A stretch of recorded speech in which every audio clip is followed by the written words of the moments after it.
для младших классов российских школ станет обязательным горячее питание. Кроме этого, в законодательстве появится такое понятие, как здоровое питание и качество пищевой продукции.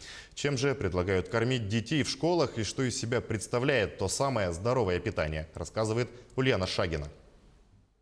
В столичной школе номер 5 начался обед для второй смены младшеклассников. Меню разнообразное. Дети здесь точно не остаются голодными. Гречка, котлеты мясные, рыбные, куриная голень, салаты разного вида, компот и хлеб.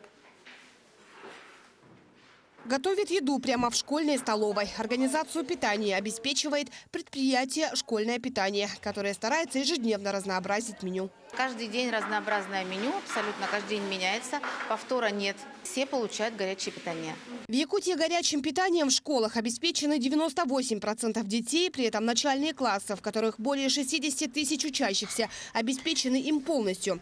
В среднем по России эта цифра составляет 63%. При этом теперь будет учитываться и качество продуктов. Главная теперь наша задача в том, чтобы подготовить наше технологическое оборудование таким образом, чтобы обеспечение питанием школьников было действительно полноценным. Прекрасная поддержка, замечательная. Для очень многих родителей и детей. Это супер хорошее дело.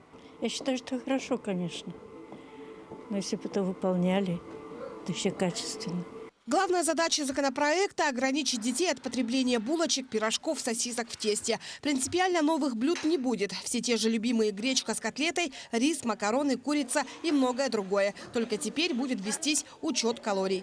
Там нужны такие специалисты, которые диетологи, которые повара такие, все они должны составить меню. Но у нас в районе нет таких диетологов, поэтому пока мы не можем сегодня иметь единый такой меню.